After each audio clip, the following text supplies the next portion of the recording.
एक षड्यंत्र आर्य समाज और महर्षि दयानंद के खिलाफ समाज में चलाया गया और वो षड्यंत्र ये था कि लोगों में ये प्रचारित किया गया, हमारी एक बात को प्रचारित किया गया और बात ये थी कि आर्य समाजी लोग मूर्ति पूजा का खंडन करते हैं। आर्य समाजी कौन होते हैं? जो मूर्ति पूजा नहीं मानते, वो आर्य समाजी होते हैं। आर्य समाज ने बहुत सारे काम किए, ठीक है, मानते हैं मूर्ति पूजा का खंडन भी आर्य समाज ने किया, लेकिन क्या मूर्ति पूजा का खंडन सिर्फ आर्य समाज ने ही किया और लोगों ने नहीं किया? मूर्ति पूजा का खंडन तो सभी संत महापुरुषों ने किया है, लेकिन फिर भी किसी के बारे में समाज के मन में वो आक्रोश नहीं है कि इन्होंने मूर्ति पूजा का खंडन किया। ये आक्रोश महर्षि दयानंद और आर्य समाज के प्रति ही क्यों है लोगों का? ये चिंतन करने की आवश्यकता है। कहीं ना कहीं हम षड्यंत्र के शिकार हुए।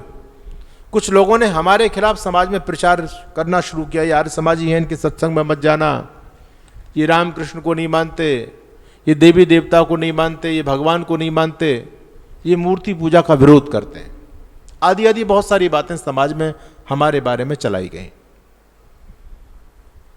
विडंबना की बात यह है कि ये षड्यंत्र क्यों हमारे साथ हुआ, इस बात को आप समझिएगा। मैं अपनी चर्चा को प्रारंभ कर रहा हूं। देखिए, आज भी अगर विधर्मी किसी संगठन से थर्रा रहे हैं, घबरा रहे हैं, तो वो संगठन केवल और केवल आर्य समाज का है। आप लोग ये कहेंगे जी संगठन कहां है आपका? संगठन तो दिखाई देता नहीं। मैंने कल आपके बीच में बात कही थी कि दो प्रकार की लड़ाइयां चल रही हैं, एक हथियार की लड़ाई और एक विचार की लड़ाई। वर्तमान में विचारों की लड़ाई का दौर है। तोप तलवार का समय अब नहीं है। आज आपको कोई तलवार के बल से कोई विधर्मी नहीं बना सकता। अब तो योगी जी बैठे हुए हैं उत्तर प्रदेश में, अब किस बात की चिंता है? मोदी जी हैं, वो दौर चला गया। तो आज जो लोग विधर्मी बन रहे हैं, धर्म को छोड़ रहे हैं, वो किसी भय के कारण नहीं छोड़ रहे, किसी डर के कारण नहीं छोड़ रहे, वैचारिक विकलांगता के कारण छोड़ रहे हैं। विचार नहीं उनके पास में। तो जब हम पर वैचारिक प्रहार किया जाता है सनातन धर्म पर, तो उस समय आपके सनातन धर्म पर होने वाले प्रहार को यदि कोई झेलने वाली कोई आर्मी है, तो वो दयानंद सरस्वती की आर्मी है। दो आर्मियां देश को बचा रही हैं। एक तो सीमा पर हमारी इंडियन आर्मी लगी हुई है, जो बाहर के शत्रुओं को देश में प्रवेश करने से रोकती है, आतंकवादियों को रोकती है। दूसरी जो इस देश को, धर्म को, संस्कृति को नष्ट करने का जो षड्यंत्र देश में चल रहा है, वैचारिक षड्यंत्र जो चल रहा है इस देश में, जो आग लगाई जा रही है, भिन्न भिन्न प्रांतों में देशों को विभक्त करने की जो योजना है, अनेक अलगाववादी विचारधाराएं देश में, इसकी आवाज बढ़ाई है क्या? सीटी दे रहा है, इसकी आवाज कम करो। अनेक अलगाववादी जो विचारधाराएं देश में बढ़ रही हैं, जो सनातन धर्म को तोड़ने का काम कर रही हैं, हमारे महापुरुषों पर प्रहार किया जा रहा है, धर्म पर प्रहार किया जा रहा है, उनको यदि कहीं से जवाब मिलता है तो केवल आर्य समाज के मंच से मिलता है, बाकी अन्य किसी पौराणिक मंच से नहीं मिलता। इसलिए मैं कहता हूं कि विधर्मी मुल्ला मौलवी पादरी आज भयभीत हैं आर्य समाज के प्रचार से, और कुछ हमारे पाखंडी भी भयभीत हैं, रामभद्राचार्य जैसे, क्योंकि महर्षि दयानंद जी महाराज की 200वीं जयंती के उपलक्ष्य में, और आजकल हमारा युवा वर्ग बहुत जागृत हो रहा है। एक दौर था जब हम सोशल मीडिया पर नहीं होते थे, आजकल सोशल मीडिया पर आर्य समाज के बहुत प्रचारक आ गए, और आर्य समाज के सिद्धांतों में दम है, तो सभी लोगों को, जो बुद्धिजीवी लोग हैं, उनको आर्य समाज की बात अच्छी लगती है। इसलिए जब आर्य समाज का प्रचार बढ़ता है तो इन पाखंडियों की दुकानें प्रभावित हो रही हैं। इसलिए ये रामभद्राचार्य जैसे जानबूझ करके, क्योंकि हिंदू समाज को आर्य समाज से दूर करो, अगर हिंदू समाज आर्य समाज के संपर्क में आ गया तो तुम्हारा पाखंड नहीं चल पाएगा। इसलिए क्या करें? बीच में खाई पैदा करो आर्य समाज और हिंदू समाज के बीच में। तो रामभद्राचार्य बयान देते हैं कि स्वामी दयानंद सरस्वती राम और कृष्ण को काल्पनिक मानते थे। क्या ऐसा है? ये कितना बड़ा षड्यंत्र है। तो ये षड्यंत्र हमारे साथ में अपने लोग भी कर रहे हैं, स्वार्थी लोग भी कर रहे हैं, और विधर्मी लोग तो कर ही रहे हैं। तो जानबूझ करके समाज में आर्य समाज के खिलाफ एक विचारधारा, एक प्रचार किया जा रहा है कि आर्य समाज के लोग मूर्ति पूजा को नहीं मानते, आर्य समाज के लोग हमारे संस्कृति को नहीं मानते, आदि आदि। एक षड्यंत्र और मैं आपको बताता हूं। इस हिंदू धर्म के अंदर, वैसे तो हमारा कोई ना तो नाम हिंदू है ना धर्म हिंदू है, हम सबका नाम आर्य और हमारे धर्म का नाम है वैदिक सनातन धर्म। लेकिन आजकल हिंदू धर्म कहा जाता है, इसलिए मैं बोल रहा हूं। हमारे हिंदू समाज के अंदर बहुत सारे मतपंथ चल रहे हैं। पूरा समाज विभक्त होता चला जा रहा है, मतपंथों में बंटता चला जा रहा है। जैसे कि राधा स्वामी, धन सदगुरु, है ना, और ब्रह्मा कुमारी, स्वामी नारायण, बहुत सारे संप्रदाय देश में चल रहे हैं। लेकिन विडंबना की बात यह सोचिएगा आप, एक तरफ आर्य समाज है जो कोई मतपंथ नहीं है, बाकी वो तो मतपंथ है सारे के सारे। लेकिन हमारे हिंदू भाई उनको सनातनी मान के बैठे हुए हैं, जो कि सनातन की एक भी विचारधारा को नहीं मानते, एक भी सिद्धांत को नहीं मानते। वो लोग ना आपके सनातन के किसी महापुरुष को मानते, ना राम को मानते, ना कृष्ण को मानते, ना मां भगवती सीता को मानते, ना देवी दुर्गा, किसी भी महापुरुष को नहीं मानते, ना आपके त्योहारों को मानते हैं, ना आपके सिद्धांतों को मानते हैं। बताओ, निरंकारी वाले भगवान राम को मानते हैं क्या? धन सदगुरु वाले भगवान राम कृष्ण को मानते हैं? राधा स्वामी वाले मानते हैं? बताइए कोई मानता हो तो। कबीरपंथी मानते हैं? नहीं मानते। स्वामी नारायण वाले मानते हैं? नहीं मानते। लेकिन आपने किसी हिंदू को यह नहीं कहते सुना होगा, जी हम तो सनातनी हैं और ये धन सदगुरु वाले हैं, हम सनातनी ये राधा स्वामी वाले हैं, हम सनातनी ये ब्रह्मा कुमारी वाले हैं। लेकिन आपने ये कहते हुए सुना होगा हम सनातनी और ये आर्य समाजी हैं। इसका मतलब कि आर्य समाज सनातनी नहीं है। हमको कितना दूर किया जा रहा है, समाज को कितना भ्रमित किया जा रहा है। हमको हिंदू सनातनी नहीं मान रहा, और जो हिंदू के मान्यताओं को नहीं मान रहे उनको हिंदू समाज सनातनी मान करके बैठा हुआ है। जो आर्य समाज राम को भी मानता है, कृष्ण को भी मानता है, सारे महापुरुषों को मानता है, सनातन धर्म के सारे पर्वों को मानता है, आर्य समाज ही तो सही स्वरूप में मानता है सबको। लेकिन उस आर्य समाज को हिंदू समाज सनातनी नहीं मानता, कहता है ये आर्य समाजी हैं और हम सनातनी हैं। वो धन सदगुरु को भी सनातनी मान रहा है, ब्रह्मा कुमारी को भी सनातनी मान करके बैठा है, स्वामी नारायण को भी सनातनी मान करके बैठा है। लेकिन जो वास्तव में सनातनी है आर्य समाज, उसको हिंदू समाज सनातनी नहीं मानता। ये हमारे साथ बहुत बड़ा षड्यंत्र है। अगर आप इस सनातन धर्म को बचाना चाहते हो, आर्य समाज के भविष्य में ही सनातन धर्म का भविष्य निहित है। आर्य समाज के भविष्य में ही देश का भविष्य निहित है। यदि आप इस सनातन वैदिक धर्म संस्कृति को बचाना चाहते हो तो आपको आर्य समाज को बचाना पड़ेगा। आर्य समाज के सिद्धांतों का जन जन तक प्रचार प्रसार करना पड़ेगा। जो लोगों के दिमाग में जो जहर भरा जा रहा है, कुछ अपने गद्दारों के द्वारा, कुछ विधर्मी लोगों के द्वारा, उनके दिमाग से जहर को निकाल करके आर्य समाज की तरफ उनको जोड़ना पड़ेगा। तब आपका धर्म, देश, संस्कृति और संतति बच पाएगी। बाकी दूसरा कोई रास्ता नहीं है। कितना बड़ा षड्यंत्र है। कहते हैं जी आर्य समाज मूर्ति पूजा का खंडन करता है। क्या कबीरदास जी ने मूर्ति पूजा का खंडन नहीं किया? नानक देव जी ने नहीं किया? क्या आदि गुरु शंकराचार्य ने नहीं किया? सबने किया। दादू जी ने किया। ऐसा कौन सा महापुरुष था जो विद्वान होते हुए मूर्ति पूजा का खंडन नहीं किया? कबीरदास जी तो कहते हैं पत्थर पूजे हरि मिले तो मैं पूजूं पहाड़। इससे बड़ा और क्या प्रहार हो सकता है मूर्ति पूजा पर? लेकिन कोई ये नहीं कहता कबीरदास जी ने मूर्ति पूजा का खंडन नहीं किया। हम कबीरदास जी को नहीं मानते जी, क्योंकि मूर्ति पूजा का खंडन किया, कोई नहीं कहता। नानक देव जी ने खूब खंडन किया, दादू जी ने किया, शंकराचार्य ने किया, और तो और स्वामी विवेकानंद जी ने भी किया। विवेकानंद भी कहते हैं कि जो है ना मूर्ति पूजा बौद्धों से चली है। ये बुत जो शब्द है, जो इस्लाम के मानने वाले जो बुत भंजक हैं, मूर्तियों को तोड़ने वाले हैं, बुत कहते हैं मूर्ति को, कहते हैं ये बुत शब्द बौद्ध से आया है। इससे पहले मूर्ति पूजा नहीं थी देश में। और स्वामी विवेकानंद कहते हैं कि मूर्ति पूजा करना बाल बुद्धि लोगों का काम है। तो सभी लोगों ने मूर्ति पूजा का विरोध किया, लेकिन लोगों ने टारगेट केवल ऋषि दयानंद सरस्वती और आर्य समाज को बनाया। और मैं लोगों से कहता हूं कि आर्य समाज ने तो कभी मूर्ति पूजा का खंडन किया ही नहीं। आर्य समाज ने तो मूर्ति पूजा करनी लोगों को सिखाई। इस धरती पर कोई सच्चा मूर्ति पूजक होता है तो वो आर्य समाजी होता है। बाकी आर्य समाजी से इतर जितने भी लोग हैं वो मूर्ति पूजा करते ही नहीं, उनको पता ही नहीं है मूर्ति पूजा क्या होती है। इस संसार में दो प्रकार की मूर्तियां हैं।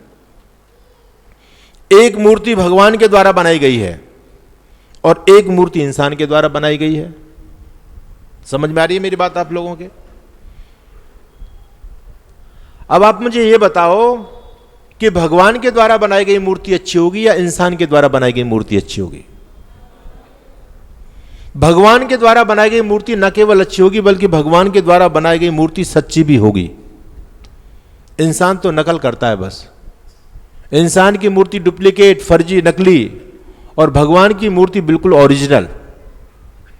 इंसान की बनाई मूर्तियां मंदिर के अंदर रखी हुई हैं। इन मूर्तियों को किसने तराशा? इंसान ने तराशा है। और भगवान की मूर्तियां ये सब आप बैठी हुई हैं, ये भगवान के द्वारा बनाई गई मूर्तियां हैं। आप जब इंसान के द्वारा बनाई गई मूर्ति के पूजा करने के लिए मंदिर में जाते हो तो आपकी पूरी जिंदगी निकल गई। सबसे पहले मंदिर में जाते ही मूर्ति को धोख देते हो, प्रणाम करते हो। क्या आज तक मंदिर में विराजमान किसी देवी देवता ने हाथ उठा करके आपको आशीर्वाद दिया, सौभाग्यवती भवा? किसी ने बोला? सुखी रहो किसी ने बोला? क्यों? क्योंकि ये मूर्ति नकली है। आप प्रणाम कर रहे हैं, पूरी जिंदगी निकल गई, वो आशीर्वाद दे ही नहीं रही, मूर्ति नकली है।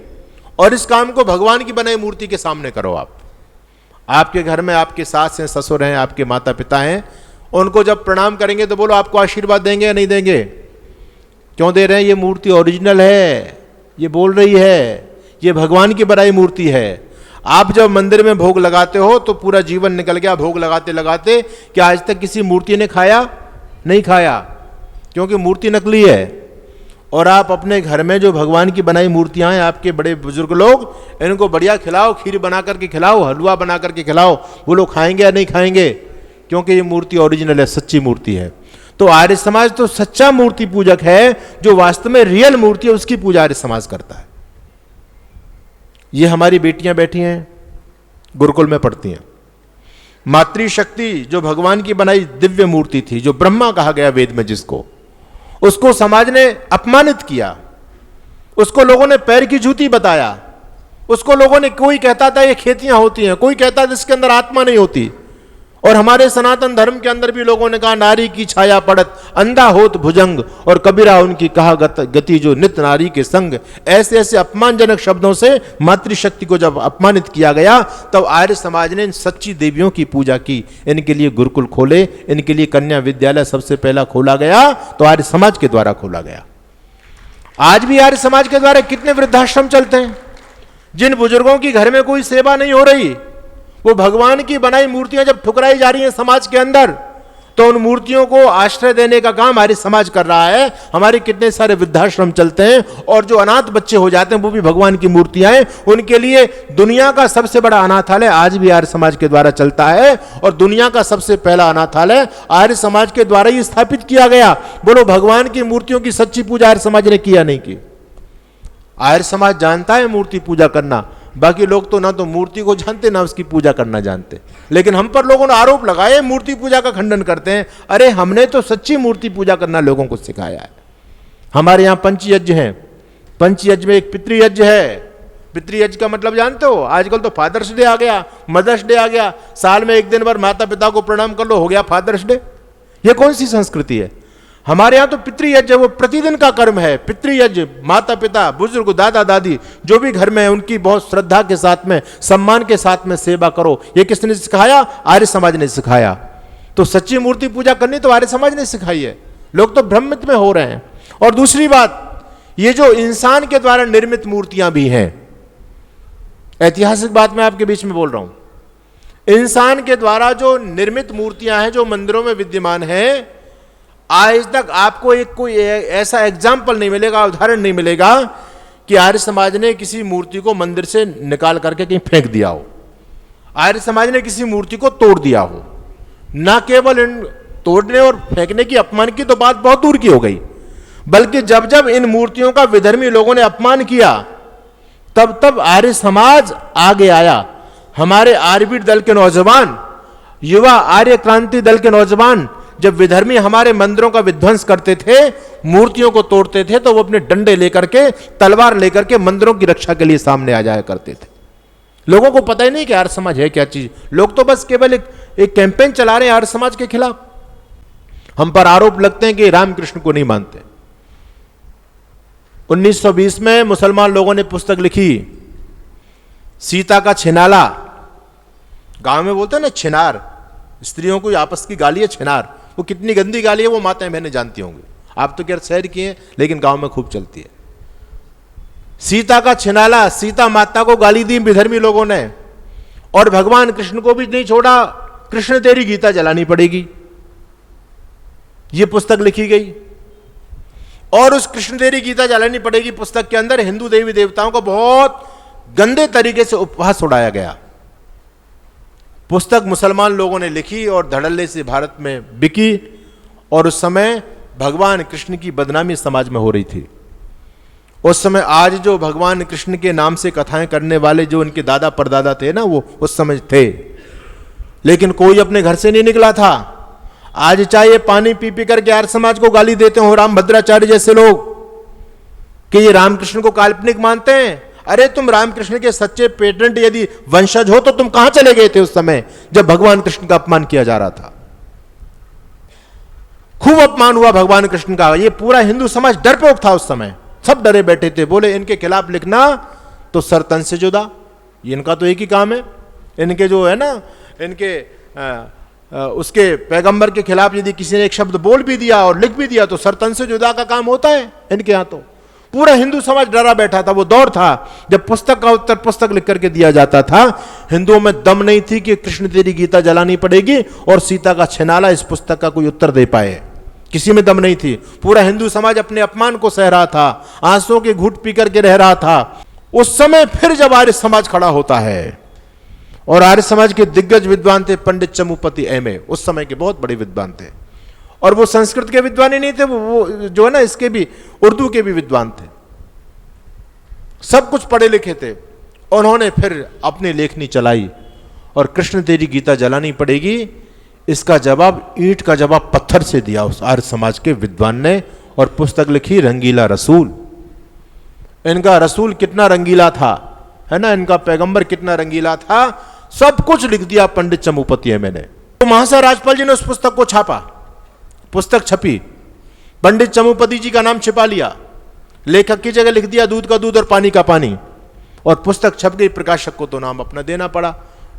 जब प्रकाशक का पता चला और पुस्तक धड़ल्ले से बिकी, हिंदू समाज को बड़ा संतोष हुआ कि हां, आर्य समाज के लोगों ने मुसलमानों को जवाब दे दिया, बहुत अच्छा जवाब दिया है। जब कृष्ण के बारे में पुस्तक लिखी तब गांधी का मुंह सिल गया था। गांधी ने 2 शब्द नहीं बोले, लेकिन जब हमने जवाब दिया तो गांधी उन्हीं का तो मसीहा था।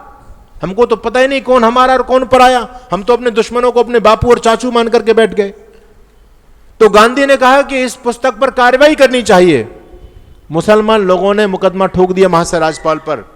महाशय राजपाल को अरेस्ट किया गया। 3 साल तक मुकदमा चला, 3 साल तक। और 3 साल के बाद जब जज ने मुल्ला मौलवियों को बुलाया, पूछा इसमें जो पुस्तक में लिखा है कुछ गलत है क्या? हर बात प्रमाणिक लिखी है, कुरान हदीस का प्रमाण दे करके लिखी है। ऐसा कुरान हदीस में है या नहीं? बोले जी है। बोले है तो फिर महाशय राजपाल का क्या दोष है इसमें? बात तो सही है। तो आपको आश्चर्य होगा, महाशय राजपाल को ससम्मान बरी कर दिया लाहौर हाई कोर्ट ने उस समय। जब महाशय राजपाल ससम्मान बरी होकर के आए तो भारत के पत्र पत्रिकाओं में छप गया, क्योंकि मुद्दा बहुत गर्म था उस समय कि महाशय राजपाल लाहौर हाईकोर्ट ने बरी किए। तो जब गांधी को यह बात पता चली तो गांधी ने दूसरे दिन ही यंग इंडिया के अंदर स्टेटमेंट दिया कि अगर न्यायालय न्याय करने में सक्षम ना हो तो लोगों को न्याय व्यवस्था अपने हाथ में ले लेनी चाहिए। अहिंसा के पुजारी ने देश में दंगा कराने का काम किया, और इस बात को सुनकर के मुसलमान जो इसके भाई थे उनके अंदर रोष का भाव आ गया, और उन्होंने महाशय राजपाल पर ताबड़तोड़ हमले किए। एक उलमुद्दीन नाम के धर्मांध मुसलमान ने महाशय राजपाल की हत्या की। मैं निवेदन आपके बीच में करना चाहता हूं, आर्य समाज वो क्रांतिकारी संस्था है जिसने अपना बलिदान देकर के भगवान कृष्ण के सम्मान की रक्षा की है। आज हम पर रामभद्राचार्य ये आरोप लगाते हैं, ये कृष्ण को काल्पनिक मानते हैं। अरे तुमने कृष्ण के लिए क्या बलिदान दिया है? ये आर्य समाज का मंच है जो कृष्ण के लिए बलिदान देकर के आज बैठा है। भगवान राम के सम्मान की हम बात करते हैं, तो ये बेकार के निराधार आरोप हम लोगों पर लगाए गए। इन आरोपों का पर्दाफाश करना चाहिए। हम लोगों को बताना चाहिए। पंडित मदन मोहन मालवीय इस बात को कहा करते थे कि आर्य समाज हिंदू समाज की छावनी है।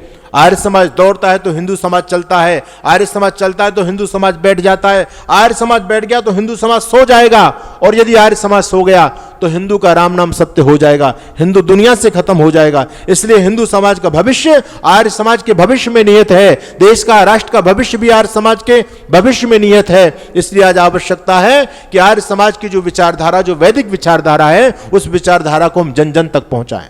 100 से अधिक देशों में देखा जाने वाला भारतीय संस्कृति और ऋषियों द्वारा दिए गए ज्ञान व संस्कारों को समर्पित आर्य विचारों का प्रचार करने वाला विश्व का एकमात्र सबसे बड़ा चैनल वैदिक प्रचार।